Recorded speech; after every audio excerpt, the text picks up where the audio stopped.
I found in my last business, I was running a team of just under 100 people at one point, felt like I was kind of the center of all of that, the energy that was revolving that. And then one day that was gone. And then no one's calling you or slacking you or checking in with you. And all of that kind of pressure and that energy that you've been thriving off just disappears. And, it does take a bit of adjustment. And I think, prepping yourself and there is stuff you can do to support yourself with that. But yeah, the more pre-planning, the better. There is a strange framing in society about failing, but actually what we're talking about is just learning. You're always learning, you're always iterating. It's not failure, it's kind of stepping forward, isn't it? So yeah.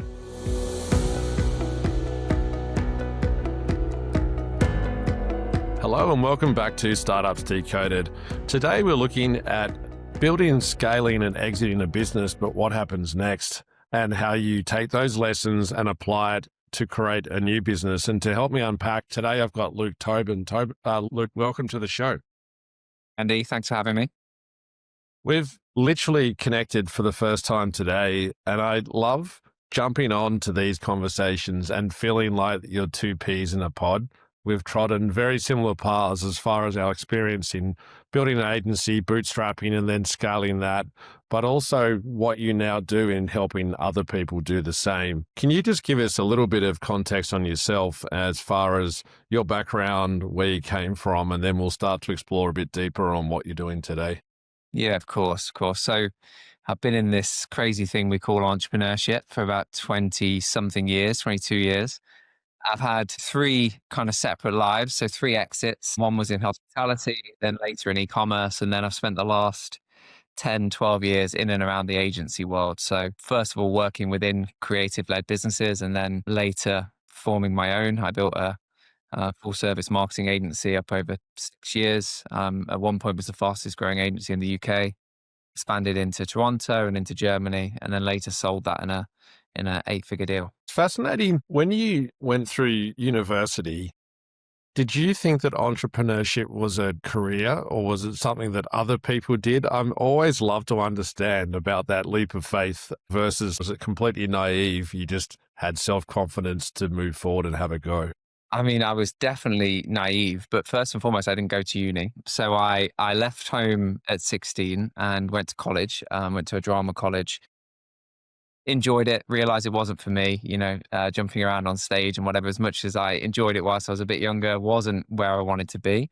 But what it did teach me was some pretty good kind of confidence and sales skills. So I went out into the world of work at 18, started doing different sales jobs, direct selling, learning to quite a few commission only jobs, which taught me very quickly how to hone your skills and how to kind of win over people, influence, etc. So yeah, sales was my lifeline, was my lifeline, and very much gave me the ability to make enough money to live initially. And I think the entrepreneurial drive has always been in me from a very young age. My dad was very entrepreneurial, having gone out into the world at a young point. I'd realized I needed to try and make it for myself. I think I've always been quite curious in nature. So I've always wanted to try and solve problems, and entrepreneurship gives you the ability to do that. And for me, the ability to look at the world through a different lens is definitely a standard founder quality. And going through a non-traditional path, and you look at one end where you have your Stanford alumni that basically go through and they're crafted into founders and they have a network and everything that goes around that. And the other end, you have people like yourself just going through what is a pretty standard upbringing and then having a life journey inform what you do next. And I had Michael Gibson from the 1517 Fund. Oh, yes. He worked with Peter Thiel to launch the Thiel Fellowship, and listening to some of those stories, and their whole thesis is backing founders that didn't go to university. Yeah. It's the people that see the world very differently, and two of their alumni are Ethereum and Figma. Mm-hmm. And two names that speak for themselves that didn't have an education, have created something significant now. And that experience for me is almost more valuable than a traditional education, because you can be very focused and myopic on learning the same way as everyone else rather than being a creative thinker.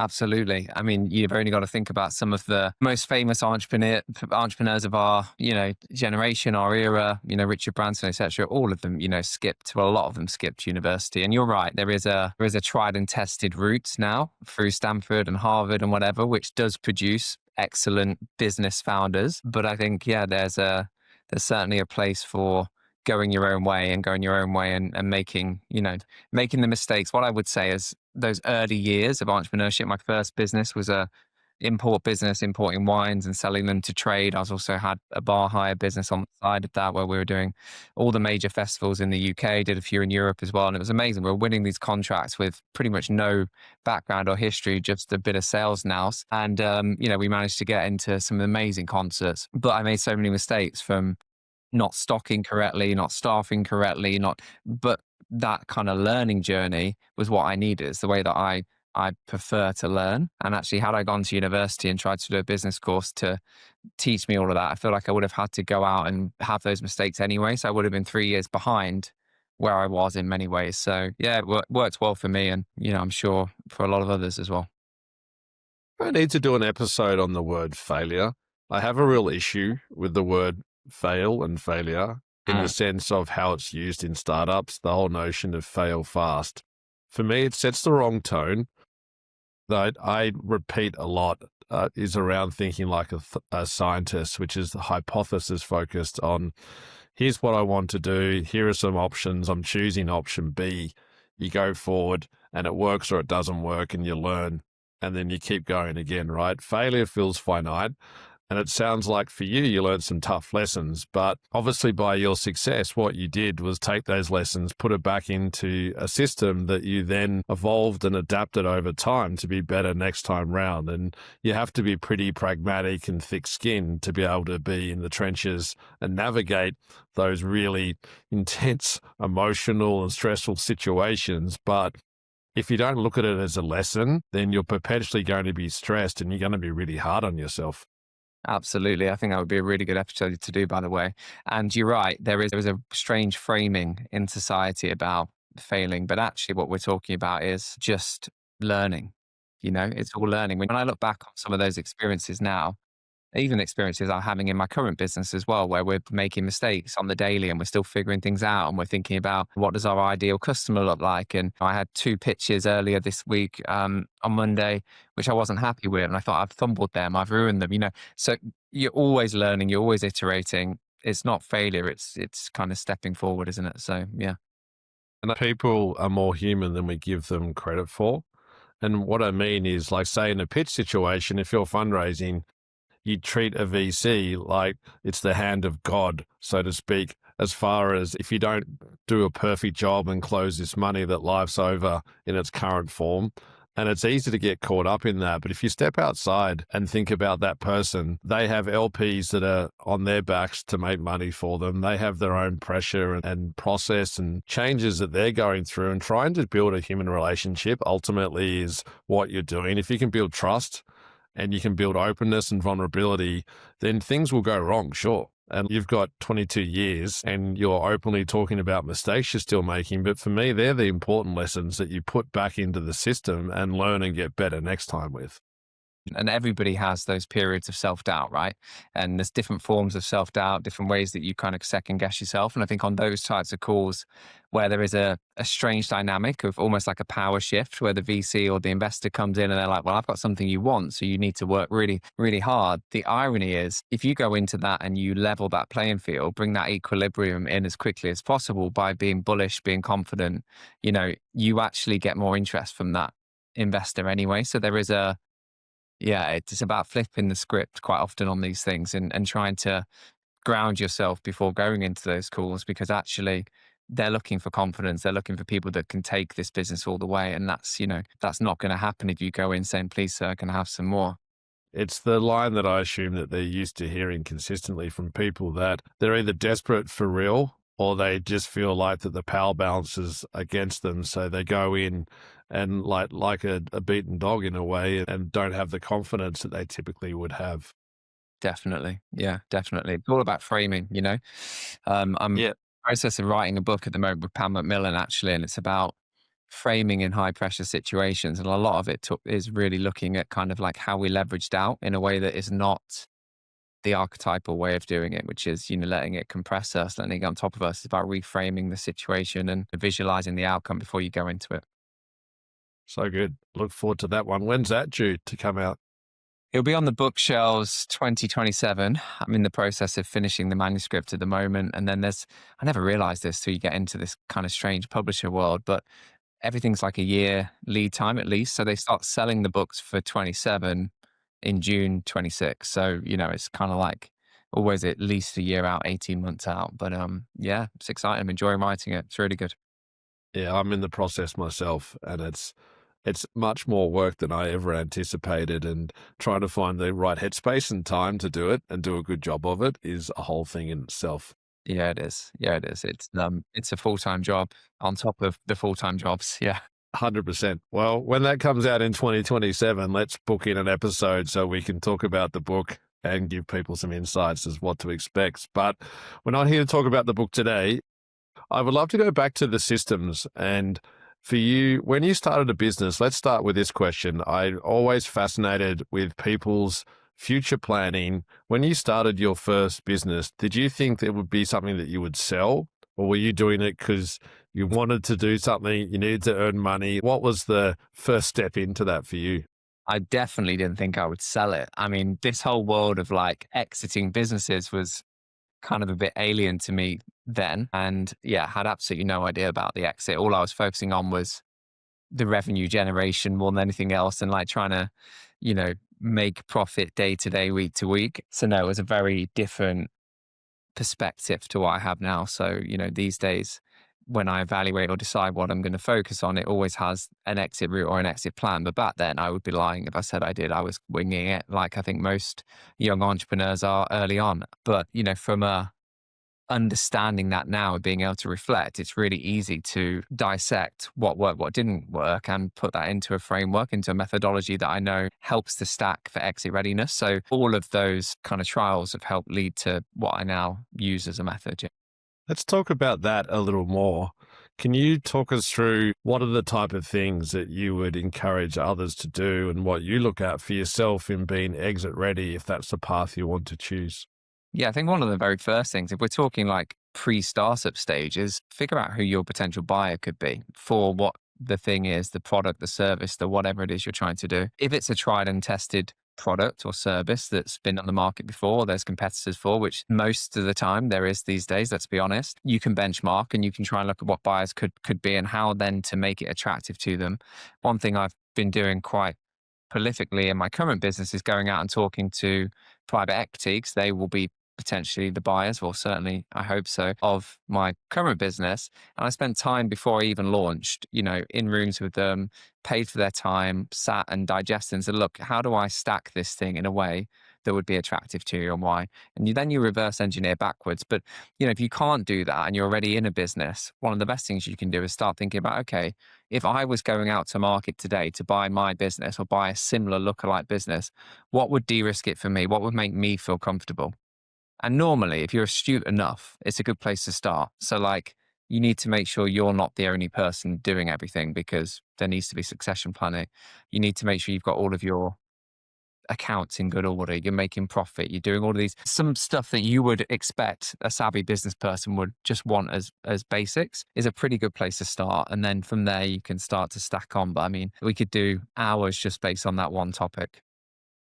We have a portfolio of 7 companies and they're at different stages. And the ones that are pre-launch, pre-revenue, for me, I say to them even, it feels a little bit too late if you've not, in your experience in life and career, thinking about your plan broadly. Like as far as the strategy, there's a lot of founders now that are actually quite focused on just creating a very cash positive, sustainable business, and exit is not even on the horizon because the stereotype is that you create a business, you get funded, you exit at some point, and then you go on to do whatever you choose next. But I think a lot of people are realizing that if it's something you're passionate about, exiting and having a lock in and working with a new owner and then coming out the other end and working out what you do next is not something that is an easy path to travel. And there's a lot of, for me, I found it with my exit, I had a bit of baggage around having to let go and then what I did next and then finding my next passion. And there's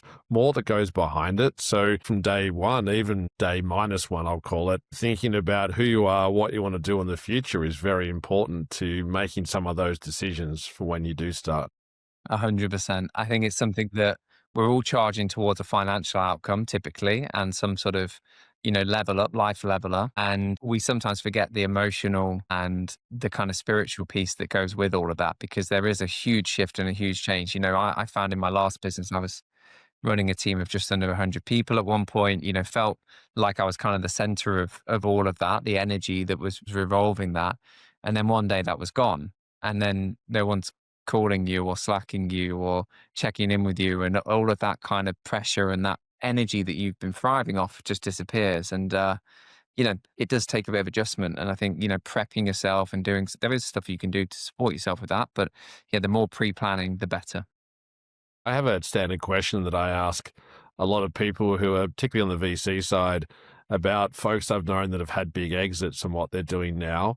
And 90% of them have gone back into creating another startup because they just can't be away from it. And the idea of being at a house on the beach and having perpetual holidays for a lot of people just wears thin and actually is not the way they want to live their life forever. It's hard, isn't it? I mean, I've got a house on the beach, but I am still doing a startup and I'm still working. So I've gone for the middle ground. I've gone for the nice setup, but I'm still sat in this space a lot of the day, working and doing what I love to do, which is problem solve. And I think again, if it's something you love and it's passion, then why would you deny yourself of that? If it feels like a grind and it feels like hard work, then it's probably time to get out of it. And my background was in music culture, and that was the businesses that I started. And in the time, it felt like I was, at the fire hose drinking a whole bunch of water. But I look back at it now, and it was the best time of my life as far as the people I worked with, the projects I created. And I don't talk about it a lot these days, but when I do in private conversation about my experience that I had with some of those projects and what I created, I have a sense of pride, but people are always fascinated. They're like, you did what? And it's easy to get caught up in the fact of you actually do have something that you love and being able to enjoy it rather than feel stressed by it because you don't know what's going to happen in the future. You never know. And look, it's so easy to find our identities and our only purpose from what we do, and we forget to be. And I think that's a big trap for most entrepreneurs and founders. We become, yeah, we become what we do rather than who we are. And I think it's an important thing to always reflect on and try and ground yourself. I love what you just said. There's a guy, Ben Crow, I'd say he's a mental health coach, but not a therapist. He's Australian, but he's worked with some of the best athletes in the world. He started at Nike, likes of Pete Sampras, Andre Agassi, household names, but he talks about human being and human doing, which I love as an expression. And being able to clearly articulate both is very important because if you define yourself by what you do, life becomes so much more stressful. Whereas as a human being, if you have passion and purpose and hobbies and things that you love outside of work, you can separate the two. And I think it creates a much better dynamic for mental health. 100%. I know a lot of founders that have exited now, and I'm in quite a few of these kind of exited founder groups. And it's fascinating when you go to events and you talk to them, they've had great exits. On the surface, they should be really comfortable, happy, sort of, but a lot of them are still just searching for that real reason for life. Like because they literally had their identities for so long wrapped up in their businesses. And don't get me wrong, like I'm sure some people listening will be like, well, that's a good problem to have. I want that, but, it's still a problem in some shape or form. So, if you can find something you love and genuinely enjoy doing it, and it doesn't feel like work. What's the expression? I think it's, find a job you love and you never work a day in your life. I love that. It's so true. But for most of us, I think there's a survey done, by Harvard Business School. It's like nearly 90% of people day to day do not feel fulfilled in what they do. And that just seems completely bonkers to me. The amount of people that just assume and accept that what they're doing is all they can do. Yeah. And it takes a leap of faith to be able to career change, start a business, whatever it is you want to do that you're passionate about. So it's very much a psychological based. I think either it's genetic or it's something that you've seen and been inspired by in a community of people. But I love that world. And to jump back in, I'd love to go a little bit more practical as far as that process. And we talked about exits and planning from them from day one. What are the types of things that you either coach or you work with some of your own portfolio on and your own business on thinking about structure, frameworks, and how you build a business that has a sense of control when things get chaotic? You want to have something to fall back on. How do you start to think about like unauditing or thinking about those elements, but then actually rolling that out? Yeah, it's interesting. If I take my current business, Unusual Group, so we're working with creative led service businesses. And I think it's a beauty and a curse when it comes to service businesses. There are similar challenges. They might present at different times, they in different phases and guides, but typically they are similar problems. So you can create structure around challenge and solution for that. So more often than not, it's things like actually most of the smaller agencies you talk to, they don't understand where their money's coming from. Like they might have 6 service lines and one of them's probably the one that's carrying the other 5, for example. But it's like actually understanding billable versus non-billable. So going in and actually deep diving into, okay, where's the money coming from? Where's the profit? Why? How are your team resourced? Like just small little understandings of those sorts of things can make a massive difference because teams in service-based businesses will always feel busy and they'll always feel like they need more staff because you can fill your time. Anybody can fill their time. Whether you're filling it smart or not is the real thing. So we do a lot of work around that understanding of like the inner workings and the cogs that are turning the business. I think for most small companies and small business owners as well, sales is always an issue. And sales in this day and age can be trickier. There's all new platforms and LLMs and lots of stuff you need to think about. But typically it comes always back down to relationships and how you position yourself, how you find some way of carving out from the noise. So we do a lot of work around that as well. And we've created an 84-point framework methodology for scaling to sale an agency model. And I can't talk too much about it because it's proprietary, but effectively it's got 8 sections to it. And some of them I just touched on: sales and marketing, operations. We've got AI and tech enablement because we believe right now that agencies of the future will be a blend of technology and service, best of both worlds, which we're already seeing a growing trend in, and other aspects around kind of IP generation, asset creation. Like in these service businesses, and in a lot of people that will be listening to this, you have got IP and you've got things that are protectable, defendable, but you don't know that you do. So just the way that you're operating as a business, often if you were just to document that and look for ways that you could create something that was unique or have a different method or a different approach to it, becomes IP.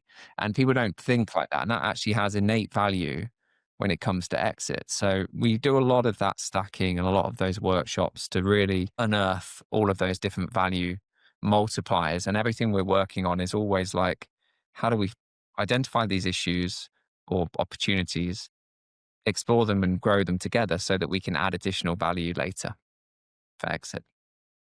A couple of points there I want to double click on. So the first one around, it's easy to be busy, and I see it all the time. And human nature is to probably avoid the bigger, harder challenges and do all the things around that are easier and maybe more fun, but avoiding the big ticket item. But it's all around outcome. And I use the Pareto rule as far as the 20% of your time drives 80% of your outcome. And if you can prioritize effectively and look at the thing that drives the most impact, and that is tangible, like it's either quantifiable or qualifiable in outcome and what you're doing, because it drives a psychology of how you work day in, day out, right?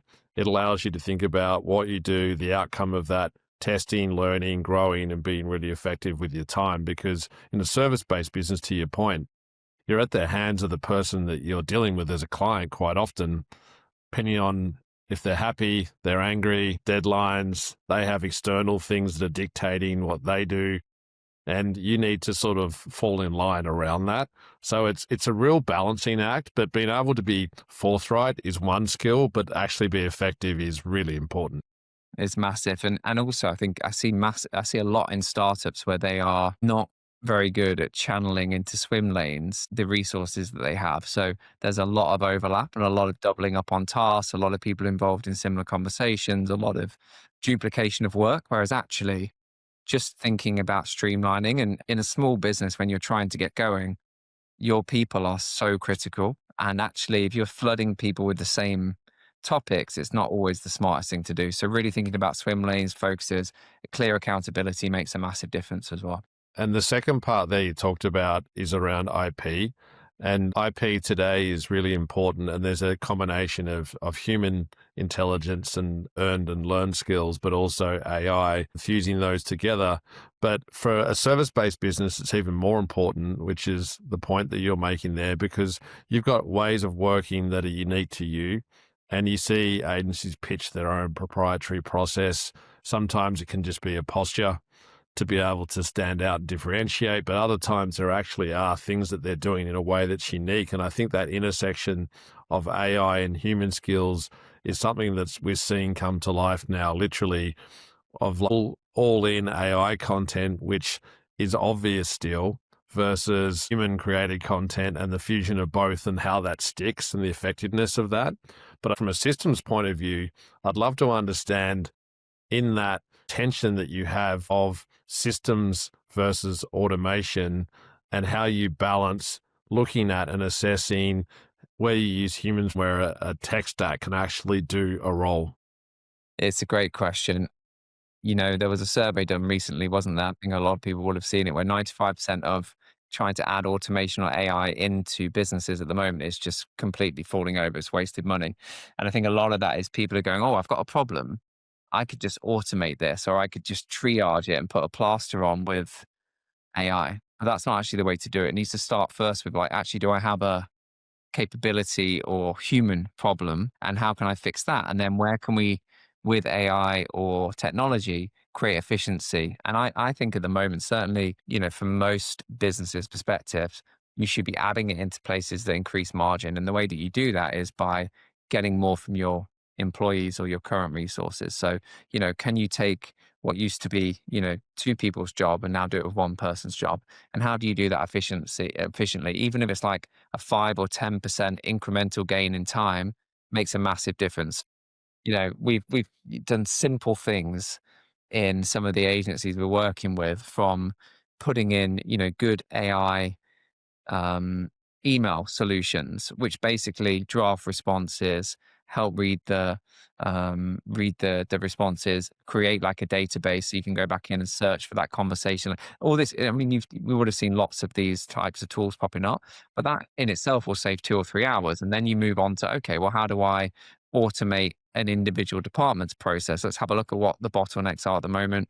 Can we put some automation into invoicing? Can we put some automation into, and you solve it problem by problem. And when you then go back and look at the overall impact of that, it can be profound. So I think that's the way to approach it for most businesses. I see the same thing, and the wedge analogy of just jamming in an Yeah. AI product because it exists, rather than actually understanding what the problem is, trying to solve the problem and seeing if there's a solution that matches. And I had Adam Robinson on from RB2B, and he had it could seem like a publicity stunt, but it was actually a genuine test. And he let agents run his business for 7 days while he went to Burning Man. And it sounds like the classic TechCrunch headline as far as like a clickbaity thing, but he did it for real. He went to Burning Man and he did it as a test, and he learned a lot, and nothing went sideways. But literally the day he came back, he had a major issue that he had to fix, not as a result of the agents, but if he hadn't have been there, he wouldn't been able to solve it. But he talked about his philosophy, which is exactly as I said. What he's done is, rather than do AI for AI's sake, it's actually building a business, testing a little bit, see if it works, and searching for a solution, not just grabbing a tool because it exists. It's 100% the way you need to do it. You need to start. Yeah. Yeah. So much wasted time and money going into trying to do it backwards. 100%. So now looking at stages of a company and systems, I've had some actually really hot conversations around this, which surprised me. There seem to be a lot of different philosophies on how much you build a process for doing things versus let people do things their own way. And the framework that I really like and resonated came from Crystal Desnoyer, who's a friend and been a guest on the podcast. And she talked about 3 stages to help think about structure. And one was that growth hacking phase, which is testing, learning, iterating, just throwing stuff at a wall and trying to get forward momentum. The second stage is where you're building the systems based upon lessons learned, things that you know you need to do to be able to get structure around what you're doing. And then the third stage is very much around scaling, having the systems been running, understanding your data, and then focusing on growth and understanding on data and having informed decisions to really focus off direct insights. And I love it as a framework to think about how you build systems. In your experience of those 3 stages, what's your view on at what point you put systems in place and where they become systems for systems' sake versus actually having some benefit on how you run your business and operate? I think one of the beauties of a startup is that you can be more agile and scrappy at the start, and actually that you can test and you can iterate quickly. And then later, once you've gone through that trial and error period and that ability to be agile and move quickly, to start then building in processes like a phase two has been arguably what I've done. When I think about my current business now, probably try to over engineer certain aspects of it. And because we've got our methodology and we've got certain workshops and ways that we like to do things, that then can quite often slow people down because they need to follow the steps, they need to follow the stages. And it's good for new people coming in because it's easier to train, but you do lose a bit of that kind of startup flair of like people bringing their energy and feeling like they're creating and bringing problem solving and bringing the real energy to that kind of startup challenge. So I can see both sides. I mean, I think in my businesses early on, it would have definitely been kind of scrappy, iterate, much more. Now I'd probably start somewhere between stage one and two of what you just described. And, I think as you mature as a business, having defined processes is essential. As your team gets bigger and bigger, you need ways of pulling people back to SOPs and having really defined ways of working. The last agency group that I sold my agency into with 1,300 people, 9 offices, different languages, loads of acquisitions going on. We did 8 acquisitions in the time I was on the board as co-CEO. Without structure, we'd have been completely lost at sea. So, at that point, but one thing I would say, there was lots of positives there, lots of negatives as well, in the sense that some of that rigidity that comes with those processes makes things really slow and really painful. So actually, from a startup perspective, I always think it's better to stay a little bit more agile and build those processes once you've really figured out the thing. I would lean on that too. And it's interesting on reflection. At the time, I was all for systems and process. And part of it was my desire to have control and not in a way of micromanagement. But as I grew, if something was being done by somebody else and I wasn't involved at all, I wanted to have a layer of visibility on that. And it's a real maturity piece that comes with being a founder and scaling, of letting go of responsibility, delegating, and letting people own and grow and make their own mistakes and learn. And that, from a culture perspective, is a really big challenge. It's massive. Look, if you're a founder that is hands on, and as a founder, you are kind of the center of the whirlwind, right? You're building all that initial energy, and over time, the whirlwind starts to get bigger, and you pull people in, and they become part of your energy. And it's like, but you need to let them spin off and start having their own energy buckets and different ways of working, because otherwise, if it all sits with you, one, it's not sustainable, and two, you actually end up hindering the growth. So, you look at these huge, well-known CEOs of the world, like Elon Musk. You cannot tell me he's in each of his businesses every day with a finger on every process. He's not. He's got a very clear vision every role. That's what he does. He dips in, probably makes 1 or 2 key decisions a month for each of those businesses, and gets back out of the way and lets people do it, and lead from the front. Obviously, on a much smaller scale, that can be done within startups and scale up businesses as well. Find great people, enable them, trust them, and give them responsibility. And I tend to find that people thrive much better in that type of environment than anything that's too rigid. And the ability to feel like you're empowered to make decisions add new ideas, evolve systems and process, gives you a sense of purpose and pride. Like you don't want to just be a cog in the wheel and be a doer. Like I don't think many people enjoy that. Maybe there's some that are nervous about making mistakes or not backing themselves or not having that self-confidence. But in a startup environment, people typically come in because they want to feel like they can innovate and push and have a role in that system. Yeah, it's really key. Really key. Okay, going further on that from a culture perspective, again, if you go from, you talked about 100 people in your business there at one point. If you go from your first 10 employees to your last 10 and the different types of personality types, in those early stages, recruiting people can be challenging based upon generally a lack of funds Mhm. and what you can pay them.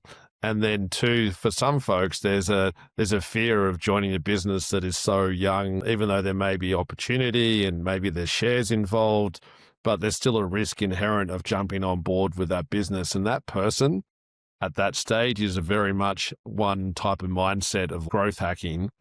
The last 10 employees are probably coming in because they love the idea of a startup, but it's got more maturity, it's safer. So at opposite ends of the scale there, you've got two very different types of personalities. Did you see that just happen naturally in your companies? And then how do you think about having those two different personality types become one in the same culture? I think it's interesting. So it's happened slightly differently in each of the businesses, but I think that's because of the different sectors. So if we take the agency, because it was the most recent, the team that we started with is not the team we ended with. And two of them were. So if we think about the first 10, two of them finished the journey with me to exit. The other eight didn't. And probably, arguably, maybe the first 20 didn't, but bar a couple. Because you bring people in, again, it's a lot of it's affordability. You also want people that believe what you believe. And what I believed at the start evolved as it went on, as well as the business got bigger and our ambitions got greater and our ability to deliver for bigger and bigger brands was more defined. Like some of the people we brought in were really good at serving SMEs, but they weren't great or professional enough necessarily to service the tier one Unilever, Samsungs, whatever that we ended up working with. So that wasn't on them. That was on the evolution of the company, but they just weren't the right people for that final part of the race. Things evolve, things change. I think the blending of different people in the team is actually one of the most fascinating jobs of a CEO. You know, I think probably the key job of a leader or a founder is to just find great people and match them together, but don't match them as in like all the same personalities. Find, you know, people that can pull the best out and have healthy arguments, healthy discussion points out of each other. It's the part I probably initially undervalued, but love now. I love building great people, like just finding really good people that can do a better job than me, showing them what I want, and then just letting them get on with it. It's magic. And yes, things will change as things evolve, and that's okay. But I think just kind of going with that change as it happens as well. Do you think that it's, as a founder, you have to be able to accept that hiring someone who's smarter, better, different than you is critical to success? There's a lot of ego that goes into hiring, and maybe it's passive, maybe it's very intentional. But the success part of a staff, most people typically go through some kind of career progression and then spin out to a startup. I'd say that would be the norm. And within that, you're working through a process. And then if you're a good CEO, you want your team members to go out on their own and you wish them every success as long as they're not coming to directly target you when they walk out the door. But for that succession planning and what you're doing, do you think a founder has to be pretty pragmatic and open the door to really smart people and let them shine? I do. I do. I think that is the, and a lot of founders don't, by the way. I would say the majority, certainly early on, find that really hard to do. I think that only really comes with either experience, maturity, or if you've just got an edge for it early on and you realize that actually being surrounded by people that are smarter than you at certain functions in the business is actually freedom. Because otherwise, you're constantly scrambling to try and do an average job of something that needs an excellent job. And why not just find somebody excellent to do it perfectly from the beginnings? Yeah, the smarter, the better is the key, and just let them just get on with it. You know, this whole There's a lot of people talk about, being a founder is wearing multiple hats and spinning lots of plates and dropping some of those plates. And all of that's true, but you can mitigate some of those mistakes or issues by bringing in good people for those different functions and those different needs. It's such a fascinating tension in that as a CEO, you need to be a leader and on all fronts as far as facing forwards, thinking about what's coming, but also from a culture perspective, empower people as well. But to do that, you have to eat a little bit of humble pie. You need to be confident leader, but you also need to empower others. And there's tension in that. There is. Yeah, there is. But I think, being eyes open to it and having humility is absolutely key, isn't it, to success? So, it's without good people, you can't be successful. Simple as that. And I look to yourself and you've had exits and you've come through the other side and now you're an investor yourself as well as still creating businesses. When you're looking and assessing your own personal portfolio and you're getting companies come through, are you consistently looking at a certain stage of business, type of industry where it's your passion? What sort of things are you looking for at a high level? Yeah, so I've got three different platforms which have different ICPs, different targets. So under Tobin Capital, it's a family office, my funds, nobody else's funds, but we've deployed into 15, 16 companies over the last few years, a whole mix from early stage through to Series B. So real range of companies. The biggest well-known one on there is SpaceX. I was buying shares in SpaceX for under $100 and now they're at, close to $300. So that's good. I'm looking forward to that listing at some point. When's that next year, the IPO they're talking about? Right? That's what they're touting. Yeah, yeah. We'll Yeah. um, but look, there's been some interesting ones in there from Honest Mobile that I invested in just under a year ago. That's actually just gone kind of mainstream now because it was on the Dragon's Den and Deborah Mead and Stephen Bartlett invested in it. So a whole range of businesses from startup to late stage. Then I've got A-Frame Venture Studio where I'm a partner, a three-way partner in a business that we're incubating some of our own consumer goods brands in the US. And we're also working with some partners there. So that's very focused on early stage consumer goods brands that have got potential to kind of shake up an industry or a market. And we'll either invest and work with them to help develop that for our network, or we'll incubate some of them ourselves. And now I've got an unusual group now, which is purely creative service business led, very much kind of to my core over the last 10 years, but really trying to help those founders and find good founders that are like motivated, that know they've got some challenges. They need to figure out AI. They need to figure out what the future of agencies looks like. And we're able to then go in and add capital, but also ancillary services to help them break through. So very different targets and different segments, but all of them start with like really good founders that are ambitious, that show something and have something that gives them a bit of an edge. And that's really the focus point for me. It's interesting that there's different schools of thought. You'll get your investors that are very numbers based Yeah. and they want the data to speak for itself. And then there's others that believe purely in the founder, even if their idea is maybe only half baked, is that there's something about them that's unique, and particularly in the early stages, of course. And for me, I love just having those conversations, and I do a lot in the podcast. I do it a lot with my own portfolio. But that tension around data versus humans, again, not from an AI perspective, but it's understanding your business, but then also understanding the person that's leading that business. That's the key. I mean, early stage, that's all you've got to go on, right? You've got a back of the fag packet valuation that nobody can determine whether is, possible or not. And you're dealing with the founder and what they've done and what they're about and trying to get a feel for them. I mean, a lot of the work we do at Unusual, we incubate and we spend 2-3 months working with these founders before we offer them a chance to come into the collective. So it's very prescribed, but deliberately. And there's a lot of stepping stones. We really understand those businesses. Unfortunately, you don't always get the chance to do that with early stage investors. I wish that was the case, but that's been a fascinating exploration of like taking the learnings I've had from doing those early stage ones and actually now being able to incubate through before making the decision whether to invest or not. So yeah, it's an interesting space. I mean, the investment world is not for the faint hearted, but it's a lot of fun. It's a lot of fun.